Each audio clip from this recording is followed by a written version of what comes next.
O Gol pelo Mundo.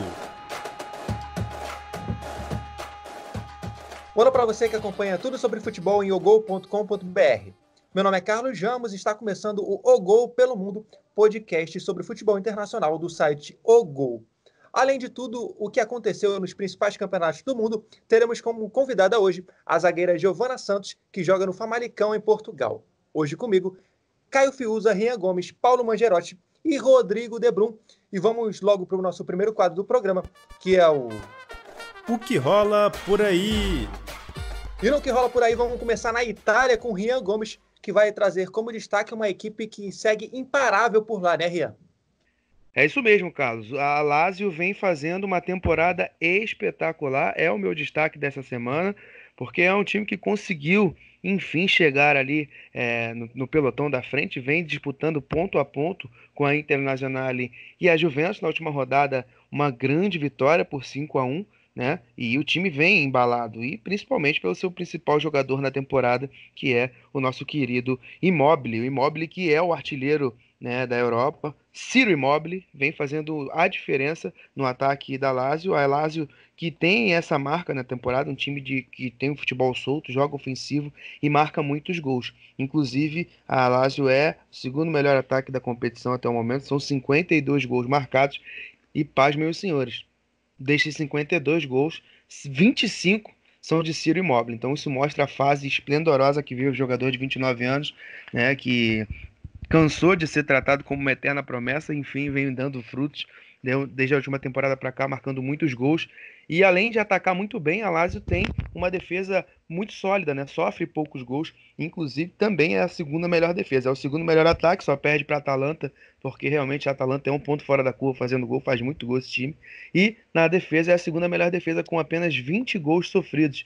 Então você mostra um certo equilíbrio, e um equilíbrio que vem fazendo muito sucesso na Itália. É um time que toda rodada as pessoas ficam na expectativa de que vai tropeçar, vai. Na verdade, isso não tem acontecido, não. Não tem dado brecha para o azar, apesar do Brescia ser uma outra equipe do campeonato italiano, mas não vem dando brecha. A Verdade. Lazio vem conseguindo aí grandes resultados. Nas últimas 5 partidas foram 3 vitórias e um empate, então essa briga vai ser muito boa aí pelas primeiras posições do campeonato italiano, até que enfim, né, a Inter, a Juventus, pelo menos até o momento, não deu aquela esticada, não afastou, não está em outro bloco na competição, então tá tudo muito embolado ali, essa briga entre Lazio, Internacional e Juventus, que vem fazendo um campeonato à parte das outras equipes, vai ser muito interessante nessa reta final. E lembrando que a Lazio tem bons brasileiros também em seu elenco, né? O principal deles, que tem presença constante no time titular, é o Lucas Leiva, ele mesmo, jogador que foi revelado no futebol gaúcho, tem passagens pela Inglaterra e vem se destacando bem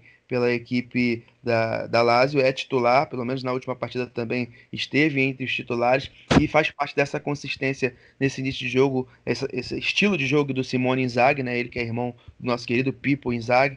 Depois de algum tempo ele vem tentando implementar o seu estilo de jogo, parece que enfim ele vem conseguindo uma solidez e um equilíbrio, como eu trouxe, muito grande. Então, destaque para o nosso querido Simone Inzaghi e para o brasileiro Lucas Leiva, que tem sido um dos destaques desse meio-campo da Lazio, que, como disse o Carlos, segue imparável no Calcio no campeonato italiano. Rian, Paulo aqui, e legal destacar sobre a Lazio, né, que, na minha opinião, ela define muito do futuro dela no campeonato italiano amanhã. A Lazio tem um jogo a menos que as demais equipes no campeonato italiano, um jogo atrasado da 17ª rodada contra o Hellas Verona, que acontece amanhã, às 4h45. E esse jogo define muita coisa, porque a Lazio nesse momento está 5 pontos atrás da líder Juventus. Se ela ganha, né, ela tem a oportunidade de ficar aí a apenas 2 pontos da Juve e manter embolada essa briga lá na frente. Se perde, na minha opinião, já complica um pouco mais o futuro no campeonato. E tem também a destacar aí, né, a briga pela artilharia do campeonato italiano entre o Ciro Immobile e o Cristiano Ronaldo. O Ronaldo, que no final de semana completou 9 jogos seguidos marcando gols no campeonato italiano, e o Ciro Immobile também marcou no final de semana e segue na liderança da artilharia com 25 gols. Ele tem 6 gols a mais do que o Cristiano Ronaldo, apesar do Ronaldo já ter marcado em 9 jogos seguidos, e nesse período inclui um hat-trick. O Ciro Immobile continua aí na artilharia do campeonato italiano, com folga até de 6 gols para você ver a temporada incrível. O Ciro Immobile, que fez 25 gols no Campeonato Italiano, um dos destaques aí que o Rian trouxe para a gente. Só uma curiosidade desse feito do Ronaldo, né, desses 9 jogos seguidos marcando, ele igualou uma marca do Trezeguet. Trezeguet que tinha feito também, marcado, né, em 9 partidas seguidas, em 2005, 2006, e o Ronaldo conseguiu igualar esse número, que é o melhor número na história da Juventus de jogos consecutivos de um jogador marcando gols. Maravilha. E a gente segue na Itália agora, que você, Paulo e o Rodrigo vão trazer para a gente um destaque numa equipe que também é de Milão. A gente falou da Internazionale, que briga pela liderança aí com a Juventus e briga pelo segundo lugar com a Lazio. É o Milan, que não vem tão bem assim, mas tem uma família que segue fazendo sucesso por lá, né? Exatamente. Boa tarde aí, meus amigos.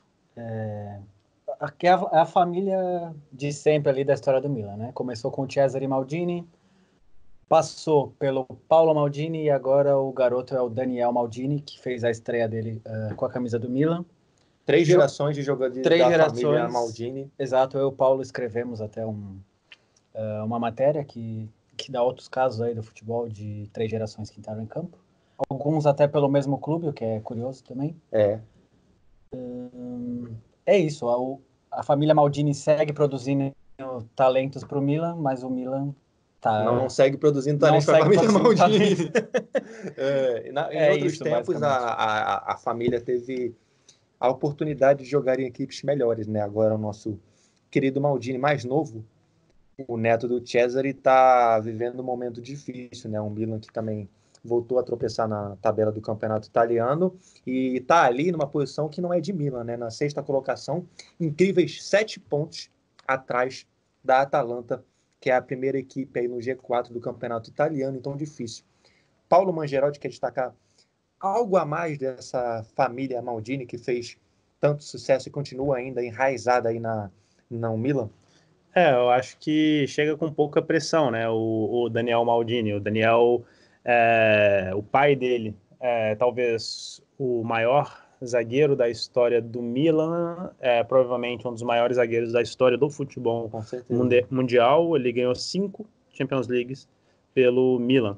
E o vô, né, o Cesare, não deixa barato também. O Cesare participou da primeira conquista de Champions League do Milan e é outro jogador lendário pelo clube rossoneiro.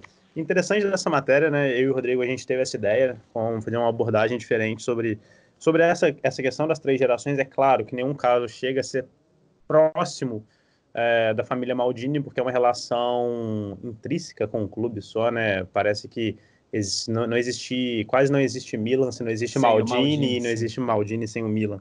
Mas alguns outros casos, né, de jogadores que têm 3 gerações aí nos gramados. E interessante, no Brasil tem o caso do Pelé, né? Para quem não sabe, o pai do Pelé foi jogador de futebol também. Jogou, Dondinho, né? Dondinho, jogou pelo Atlético Mineiro e pelo Fluminense. O filho do Pelé já é mais famoso também, o Edinho foi goleiro. E outros casos também, tem o caso do Chicharito, que o pai e o avô dele também foram jogadores. Um era atacante, o outro era meia. Os dois chegaram, os 3 da família, né? Chegaram a disputar a Copa do Mundo, marcar gol em Copa do Mundo. Então, essa brincadeira que a gente fez, o talento hereditário. E pro Milan a gente tem que desejar sorte muita sorte, no caso. Pro Daniel e pro Milan, que não vem bem. Inclusive empatou no final de semana. Talvez só o bisneto do Cesare tenha a chance de ganhar uma Liga dos Campeões, né? De novo, porque pro Daniel as coisas têm que evoluir muito rapidamente. O pai do Chicharito, o Hernanes, é o Chicharo, né? O avô dele deve ser o quê? O Chicharo Verro? Não.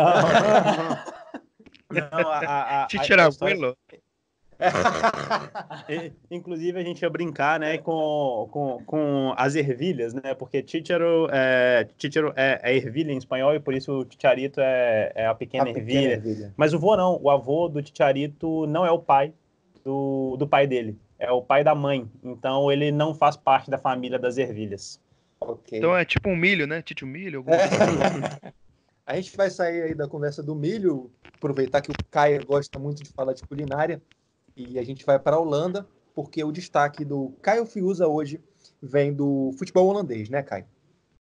Olá, Carlos, amigos e ouvintes de O Gol pelo Mundo. O meu destaque dessa semana é um destaque negativo, né? E vem do futebol holandês. A gente, nesse final de semana, teve o grande clássico, né, do país, entre Ajax e PSV. O Ajax saiu vitorioso por 1-0. E o meu destaque é a péssima campanha, né, que o PSV vem fazendo, não só a nível doméstico, mas também internacional. A equipe hoje é a 5ª colocada no campeonato holandês, 14 pontos atrás do líder Ajax, e não dá sinais de que vai brigar para ir para a próxima Liga dos Campeões, né? Então, até nessa edição da Liga dos Campeões, caiu precocemente, ainda na fase preliminar, foi para a Europa League disputar a fase de grupos, não conseguiu a classificação para a próxima fase, ficou na fase de grupos, né? As duas equipes do grupo que acabaram avançando foram o LASK da Áustria e o Sporting de Portugal. A equipe já contou, né, com 2 perdas significativas, né, para essa temporada, que tinha sido o Luuk de Jong, que foi para o Sevilla, e o Lozano, que foi para o Napoli. Perdeu nessa janela de transferência o Bergwijn, que acabou acertando com o Tottenham, e também perdeu o Gastão Pereiro, que foi para o futebol italiano. Acabou trazendo o Ricardo Rodrigues, que é um bom lateral esquerdo, mas eu acredito que isso não vai contribuir significativamente para uma melhora, né, do PSV. Então, o meu destaque é essa má temporada, né, que a equipe holandesa vem fazendo nos 2 cenários, tanto doméstico quanto internacional. Caio, e como você destacou aí, um dos jogadores que acabaram saindo aí do PSV, né, e complicaram ainda mais a vida do time holandês nessa temporada, é o Gastão Pereiro, né, que é tido como uma revelação do Uruguai. Ele jogou, inclusive, a última Copa América, apesar de não ser titular da equipe. Ele que foi formado pelo Nacional e saiu do PSV, vendido para o Cagliari por apenas 2 milhões de euros, né?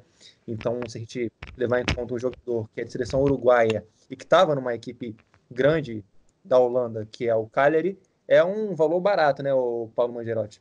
Troco de padaria. Troco de padaria para o nosso Gastão Pereira. Tá aí, o PSV que perdeu o clássico holandês para o Ajax 1-0 no final de semana. O autor do único gol da partida foi o nosso glorioso Quincy Promes. O Ajax que ainda tem o Van de Beek, que é a grande revelação também, junto com o De Ligt e outros jogadores aí, que já deixaram o Ajax.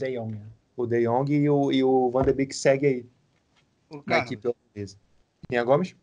E a gente sente falta, né, da presença de brasileiros no PSV, né, que ao longo dessa história centenária que tem a equipe de Eindhoven, sempre teve brasileiro por lá brilhando, né, os casos principais, claro, Romário, né, na década de 80 e início de 90, o próprio Ronaldo. Tivemos aí o goleiro Gomes também, que teve uma boa passagem por lá entre 2000 e 2008, se eu não me engano. E outros brasileiros também, Vampeta, Jorginho Paulista. Durante toda essa história, a gente sempre contou com brasileiros de algum destaque dentro desse clube. É só uma observação mesmo, sinto falta da presença latina. Até tem alguns latinos, mas a presença principalmente brasileira, né, de jogadores brasileiros no elenco do PSV. Posso contar uma história rapidinha, Carlos? Conta, meu jovem. Há 7 anos atrás que loucura. Eu estava fiz uma viagem para Eindhoven, e sempre que viajo eu gosto de conhecer estádios. Importante. E eu estava lá em Eindhoven, passei por acaso na frente do estádio do PSV, da Philips Arena, e fiquei vendo do lado de fora, tinha uma brechinha aberta assim, fiquei olhando, e aí estavam organizando algum evento dentro do estádio, e o gramado estava todo com essa iluminação de inverno, que para manter... exatamente. E um funcionário viu que eu estava ali observando, e ele falou: o que você está olhando aí? Eu falei: não, eu sou brasileiro, gosto muito de futebol, e queria conhecer o estádio. Ele falou: não, brasileiro? Eu falei: brasileiro, por quê? Não, Romário e Ronaldo jogaram aqui, você vem comigo. E o cara me levou para dentro do estádio, conheci o estádio do PSV de graça, só para mostrar um pouco dessa relação que a torcida e o clube têm com brasileiros. Consegui conhecer o estádio de graça. Nunca obrigado. Nada de graça, né, Paulo? E aí o Romário e o Ronaldo te ajudaram a conhecer o estádio do PSV. Obrigado, Peixe. Obrigado, Ronaldo. E o PSV que tem um brasileiro que é do clube, né, pertence ao clube, que é o nosso Mauro Júnior, ainda é jovem, tem 20 anos. Ele que na temporada passada fez 8 jogos, mas na atual acabou emprestado para o Heracles Almelo, que é um clube também holandês. Ele que já fez 6 gols em 24 partidas. O nosso Mauro Júnior, que já jogou nas divisões de base da seleção brasileira. Por falar em brasileiros pelo mundo, vamos para o nosso próximo quadro do programa. Brasileiros pelo mundo. E vamos pular para Holanda com o Rian, que vai trazer um destaque que jogou em Portugal e agora está brilhando pelo Rennes, né, Rian? É para a França.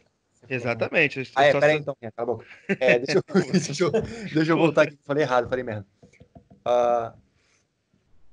E vamos sair da Holanda e vamos para a França, porque o Rian vai trazer um brasileiro que está brilhando no Rennes, né, Rian? Exatamente, Carlos. Temos um brasileiro de muito destaque. Ele que, inclusive, tem apenas 23 anos, né? Atacante, jogador que deu seus primeiros passos no Avaí e depois, logo muito jovem, né? Não apareceu muito no futebol brasileiro, já se transferiu para Portugal, onde passou 3 temporadas no Vitória de Guimarães. Depois teve uma passagem pelo Sport, uma boa passagem pelo Sport, com bons números. E nessa atual temporada ele trocou o Sporting pelo Rennes da França. Então ele vem sendo um dos destaques do Rennes. E além de destacar o Rafinha, né, que é um brasileiro, inclusive ele tem dupla nacionalidade, nacionalidade italiana também, é um jogador que vem marcando uma forte campanha do Rennes, né? O Rennes vem brigando e vem brigando muito nas primeiras posições. A gente sabe que existem 2 tipos de competição no campeonato francês, na Ligue 1, a gente sabe que é o PSG no seu campeonato particular, no mundo fantástico de Bob, e as outras equipes brigando ali pela segunda posição. Posso dizer que a segunda posição do francês é quase um título, então tá brigando firme ali. O Rennes vem na 3ª posição com 40 pontos, atrás apenas do Olympique de Marseille, e muito por conta das atuações do nosso querido brasileiro Rafinha. Ele que vem, é um jogador de velocidade, joga muito aberto pelas pontas, tem uma presença de área boa, marcou 6 gols nos últimos 23 jogos. Desses 6 gols, 5 deles, na verdade 3 deles, na metade, foram nos últimos jogos. Nessa última rodada, inclusive, ele vai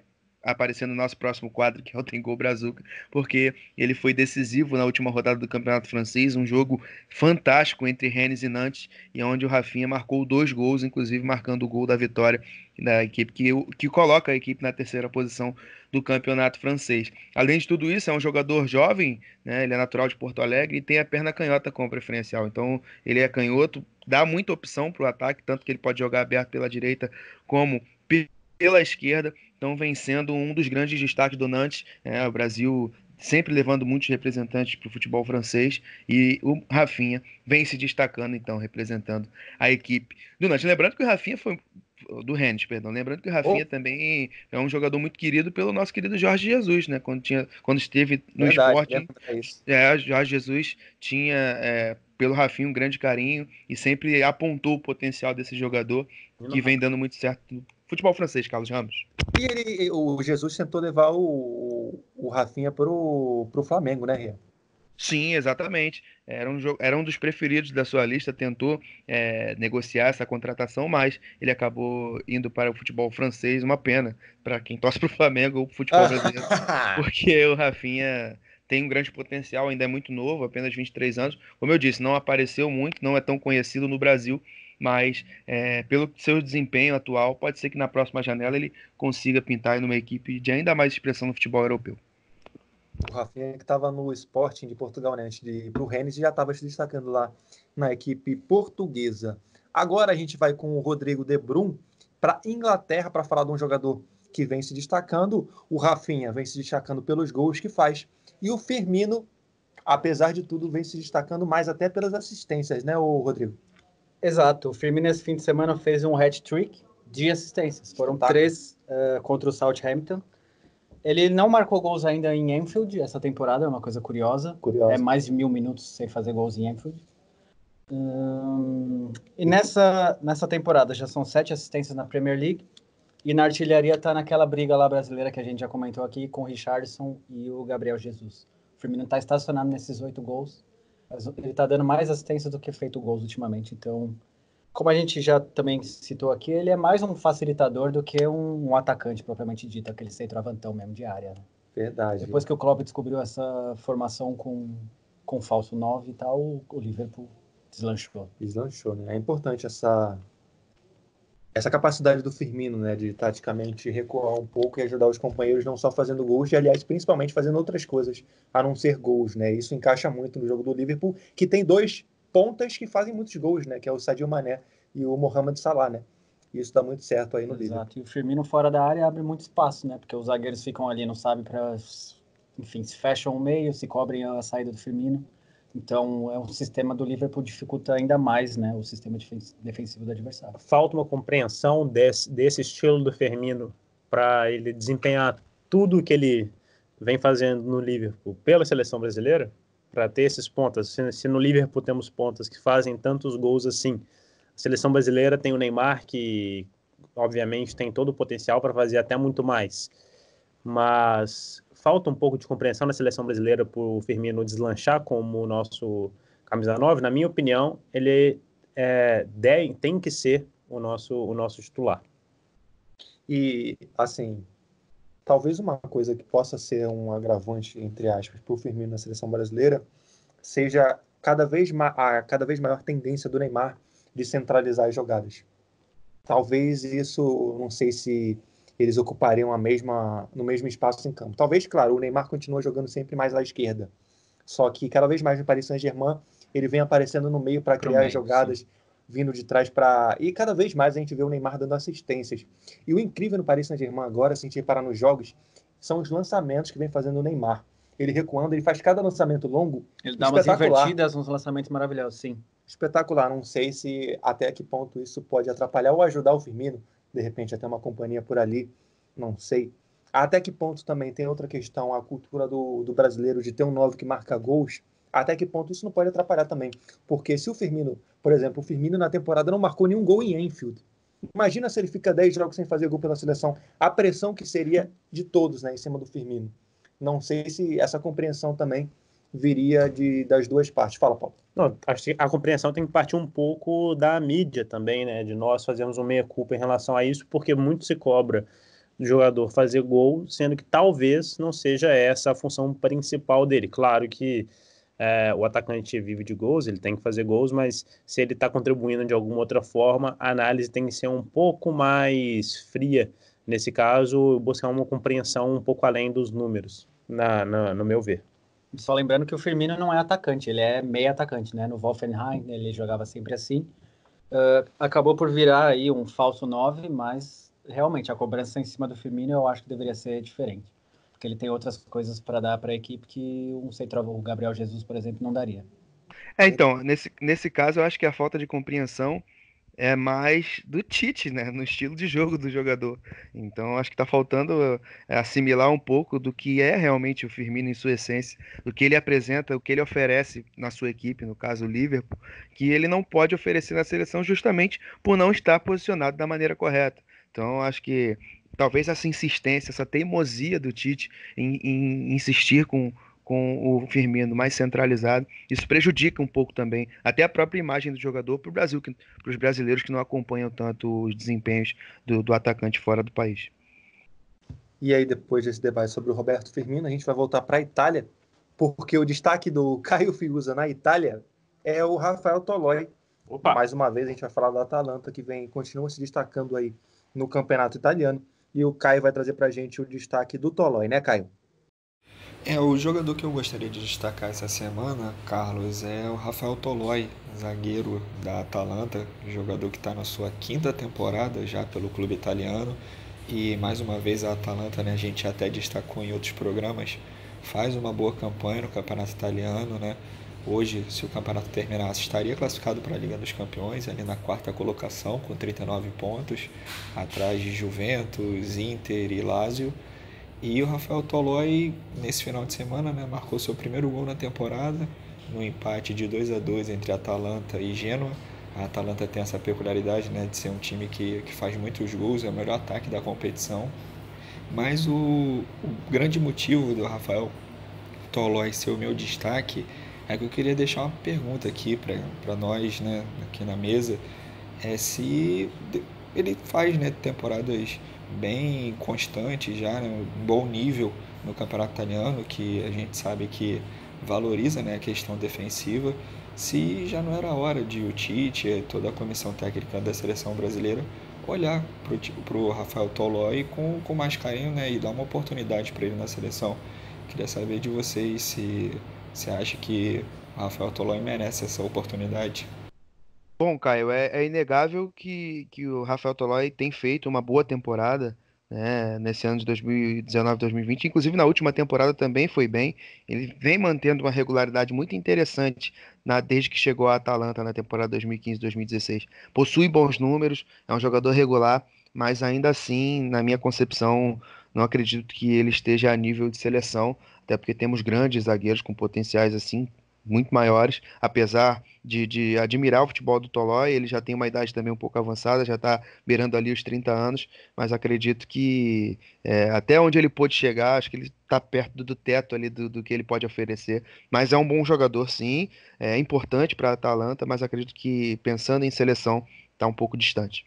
Só para destacar um fato curioso aqui sobre o Rafael Tolói, ele é o brasileiro com mais assistências no campeonato italiano. Rafael Tolói, zagueiro, tem 5 assistências no campeonato italiano. Até aqui, tá? É o 7º jogador com mais assistências, né? Tá ali junto com outros vários jogadores que têm 5 assistências no campeonato. Mas curioso, né? Um zagueiro ter esse número. O 2º brasileiro com mais assistências é o Alexandro, o lateral da Juventus, com 4. E finalizando aí o Brasileiros pelo Mundo, com um brasileiro que está na Espanha ou estava e pode atuar no Botafogo, no Rio de Janeiro, que é o destaque do Paulo Mangerotti, né, Paulo? Exatamente, Carlos. Até o momento de gravação do nosso podcast, Gabriel Novaes ainda não foi oficializado no Botafogo, né? Mas é um provável reforço da equipe carioca. E o meu destaque em relação a ele, sobre a passagem dele no futebol internacional, é um destaque negativo. Ele saiu do Brasil, né, com grande expectativa, foi artilheiro de uma Copa São Paulo. Ele foi revelado pelo São Paulo, inclusive, e chegou na Espanha e não conseguiu render. Foi contratado pelo Barcelona B, onde jogou 6 partidas, não marcou nenhum gol, acabou emprestado para o Córdoba, que disputa a 3ª divisão do Campeonato Espanhol. Por lá fez 12 partidas, foi titular em apenas 4 delas e marcou um único gol. É um jogador jovem que pode se recuperar, se realmente concretizar a ida para o Botafogo, vai estar podendo reencontrar, né, o futebol brasileiro. O Botafogo agora com o Honda também pode ajudar ele ali a voltar a encontrar o caminho do gol. Mas, a princípio, eu diria que não é uma contratação muito animadora para a torcida do Botafogo. É mais uma aposta no meu ponto de vista. Apesar de ser um jogador que tem excelentes números pelas categorias de base, não ter rendido minimamente pelo Barcelona B e, mais preocupante, na minha opinião, pelo Córdoba, da 3ª divisão da Espanha, tira um pouco, né, das minhas expectativas em relação a esse jogador. Aí também pode ir, de repente, da questão da adaptação dele, né? Ele saiu do país e enfim, ele não tinha nem jogado profissionalmente. Ele saiu do país sem se firmar em lugar nenhum, porque foi muito cedo. Foi muito cedo e, enfim, não sei se isso atrapalhou também a carreira dele. Vamos ver, é como o Paulo falou, né? É uma aposta que o Botafogo faz. O Botafogo está vivendo um ano de apostas, né? Sim, mas nesse caso, pelo menos, é uma aposta de baixo risco, né? Do Botafogo. Sim, pode ter um alto potencial de retorno, nunca se sabe, mas o risco é baixo. Então o Botafogo está nessa posição de poder apostar, de arriscar, enfim. E assim, também é um investimento que cabe dentro do planejamento do Botafogo, né, do Alvinegro, que vem na expectativa muito grande de se tornar clube empresa. Então é aquele momento em que as apostas elas têm que ser feitas nesses moldes mesmo. E o Gabriel é mais um daqueles fenômenos, né, que surgem na categoria de base e com números espetaculares, desde o sub-15 até o sub-20, até o sub-19, né, onde ele chegou a marcar mais gols do que partidas. Isso é algo mesmo fantástico, mas como vocês trouxeram aí para a mesa, é mais um caso de um jogador que sai de forma muito precoce. Ele não teve a experiência, ele nem sentiu o gosto de ser profissional no futebol brasileiro, já se transferiu para a Europa, né, sem muitas referências. Então eu entendo um pouco o lado do jogador, entendo o Paulo também achar que realmente perde um pouco da credibilidade, essa aposta acaba se tornando meio duvidosa, cria assim uma dúvida em relação ao potencial do atleta, mas acho que ele precisa disso, via o Brasil, ter a experiência, até porque só tem 20 anos, acho que ele pode começar esse ciclo todo novamente, ter a oportunidade no Botafogo para aí sim voltar a pensar em retornar para o futebol europeu e quem sabe mostrar de verdade o seu talento. Beleza, Rian. Então a gente vai para os brasileiros que marcaram pelo mundo no quadro que é o Tem Gol Brazuca. E tem gol Brazuca em Malta, na vitória do Siren sobre o Hibernians por 2-0. Ricardinho e Wellington Petinha marcaram para a equipe vitoriosa. Grande Wellington Petinha. E também no Campeonato Maltês, né? Sempre é a casa dos brasileiros. O Mostra FC venceu o Single Athletics por 1-0. Gol do zagueirão Rafael Morisco. Conhece, Carlos? Rafael Morisco? Grande Rafael Morisco. Não conheço não, Rian Gomes. Eu também não, pode continuar. E nós, por falar em continuar, continuamos em Malta, que o Sliema venceu por 2-0 o Gizira e o Arthur Henrique marcou um dos gols. Mais um brazuca aí, deixando a marca. Parabéns pelos nomes. Tem gol brazuca no Azerbaijão. Érico marcou o gol de honra do Sabaio, que perdeu por 4-1 para o Zira. E tem gol brazuca na França, um dos assuntos aqui do podcast. O Rafinha marcou 2 gols na vitória do Rennes sobre o Nantes.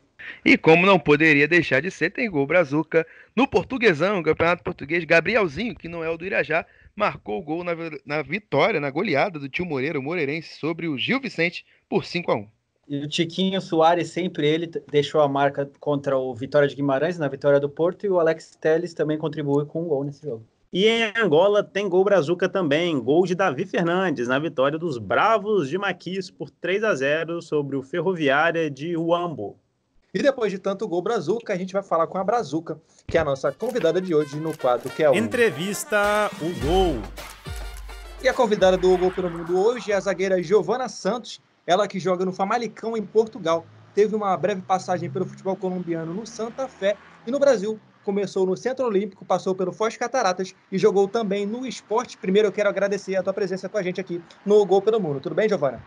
Tudo bem, boa tarde. Agradeço vocês pela oportunidade e bora lá. Bora lá. Ô, Giovana, eu queria falar contigo inicialmente do teu começo da carreira como jogadora de futebol profissional. Foi no Centro Olímpico, não foi isso? Foi isso mesmo, Centro Olímpico. Como é que foi esse teu começo no futebol? Cara, a princípio eu jogava futsal em Caieiras, na cidade interior de São Paulo. Só que eu vi que realmente o que eu gosto é o futebol de campo. Então eu fiz um teste no Centro Olímpico e acabei que me apaixonei pelo futebol de campo. Fiquei 1 ano no Tiger Luso e pude jogar o Campeonato Sub-20, a Liga Nacional Brasileira no Centro Olímpico. E daí em diante foi só alegria. Então, Giovana, você falou aí do teu começo, né? Mas você teve uma passagem muito marcante pelo esporte. Você foi bicampeã pernambucana, não foi, no esporte? Foi sim. Foi a tua passagem mais marcante aí no futebol brasileiro ou foi pelo Foz? Não, então, acho que o que ficou marcado mesmo comigo foi o Centro Olímpico, que foi um ano de 2016, onde eu pude disputar campeonatos profissionais, apenas com 18 anos. Pude ter a minha primeira participação na seleção brasileira, e aí que eu fui recebida pelo Foz Cataratas, que eu pude jogar também a Copa do Brasil e a Libertadores. Foi um ano muito marcante.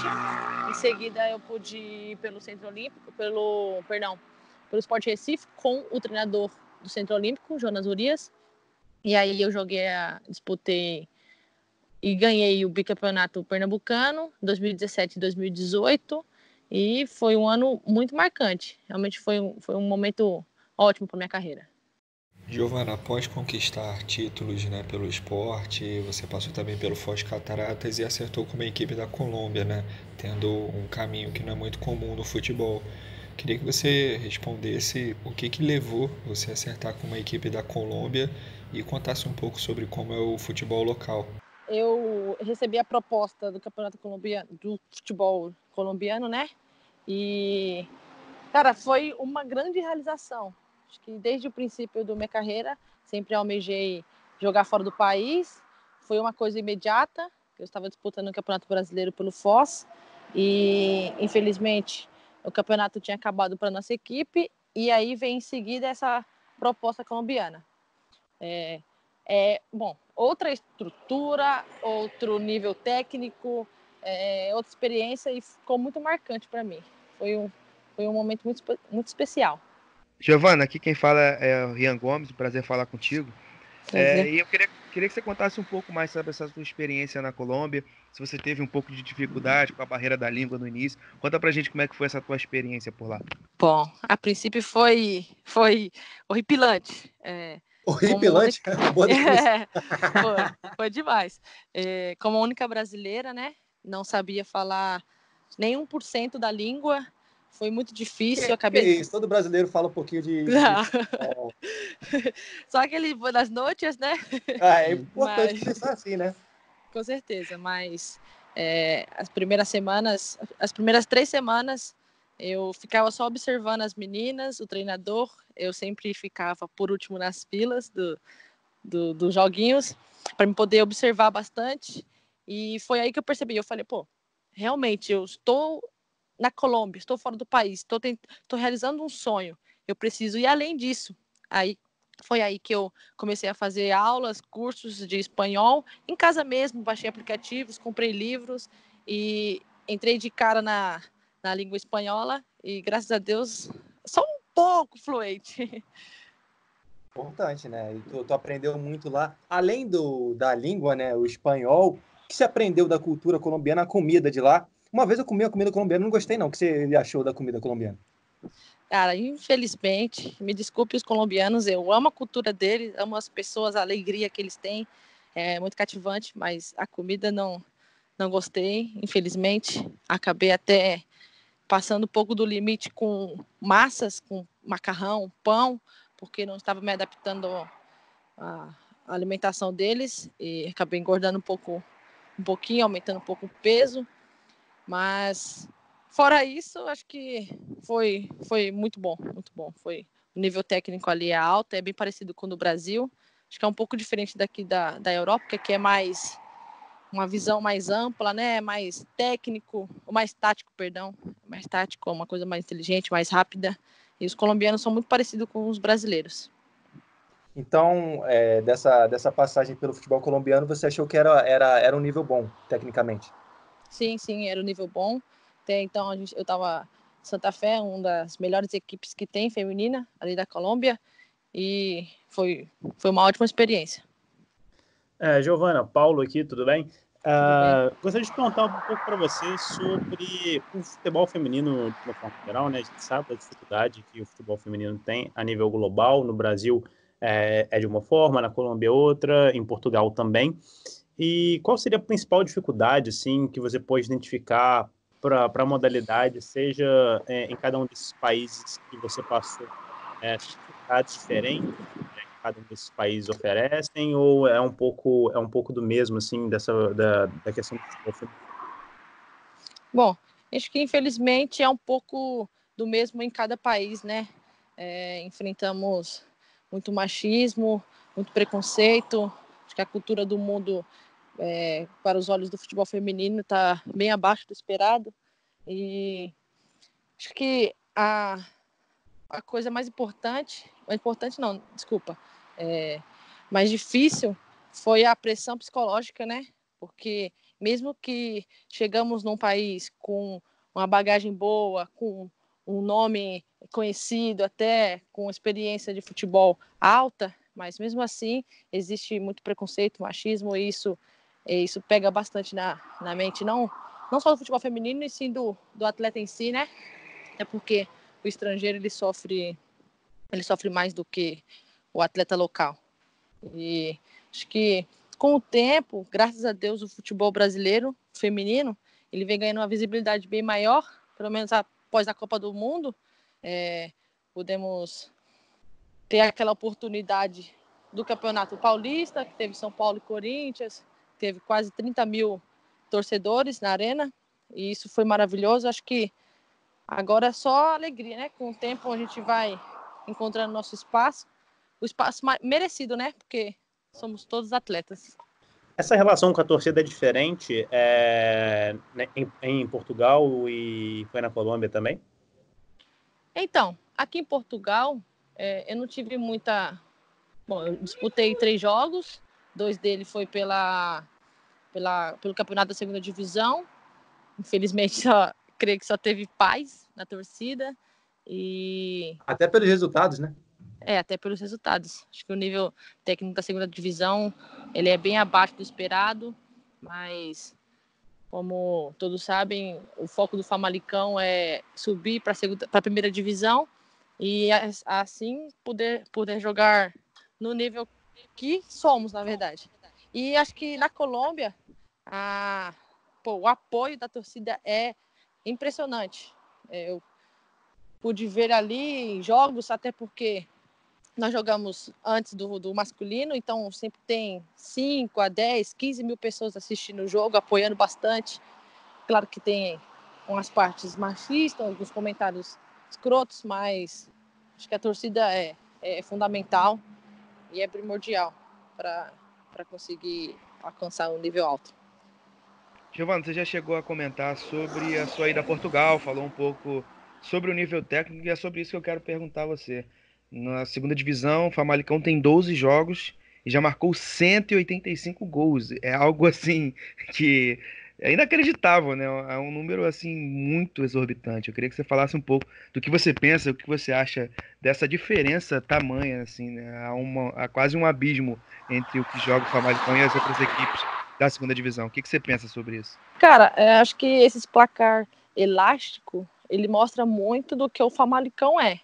O professor, o mister João Marques, ele vem fazendo um excelente trabalho, ele vem conversando bastante com a gente, mostrando que a melhor forma de respeito dentro de campo é fazendo gols, e isso é muito bom. A equipe vem fazendo o que sabe, mas infelizmente não é o que queremos. Queríamos equipes do mesmo nível técnico, uma disputa maior, onde possamos estar mais focadas também, porque infelizmente nesses jogos que é inferior não tem como a gente dar 100%, mas acho que está sendo bastante proveitoso. Podemos assim mostrar que realmente o Famalicão é de alto nível e não um time de segunda divisão. Mas isso aí é com o tempo que vamos poder subir e mostrar o nosso devido valor. E também dá para aproveitar aí para fazer uns golzinhos, né, Giovana? Pois é, eu pude, graças a Deus, fazer meu primeiro gol, agora dessa última partida, 19-0. Eu achei um pouco, assim, não esperado. Eu queria ter saído pelo menos com uns 3 gols de cabeça, né? Eita! Porque eu O treino bastante. 19-0 não foi esperado. Não, eu queria ter feito mais gols de cabeça, porque eu treino bastante, eu me cobro bastante em questão a isso, tanto defensivamente quanto ofensivamente. Acho que daqui pro final do campeonato, se Deus quiser, eu possa estar pelo menos com uns 10 gols aí de cabeça. Que loucura. E, Giovana, quando é um placar assim, 19-0, teve um que o Rian falou que foi 20 e tanto a 0, né, Rian? 26 Foi a 0. 26. Nesses jogos aí de muitos gols, você comemora o gol? Ou depois de um tempo você já só dá um tapinha no ombro da companheira e tá bom? Cara, acho que os primeiros 5 gols ele é sempre comemorado, né? Mas a gente sempre procura estar atenta e ligada e sempre agradecer, independente de quanto é o placar. Até porque é difícil fazer gols. Achei que o nível técnico daqui é um pouco baixo, mas é sempre difícil fazer gols, porque o futebol ele é um jogo de erros, né? E nem sempre acertamos todos os jogos. Acho que se tivéssemos acertado todos os gols, sairia acho que de 50. Então, que loucura! E a Giovana vai terminar entre as artilheiras aí da segunda divisão. Esperado. Esperado para a zagueira de 1,78 m. Maravilha. Giovana, te agradeço aqui a tua participação no podcast O Gol pelo Mundo. Sucesso e muitos gols aí na tua caminhada no Famalicão, tá bom? Obrigado. Sucesso para nós. E depois do papo com a Giovana, o Gol pelo Mundo fica por aqui. Aguardamos vocês na próxima semana. O Gol pelo Mundo.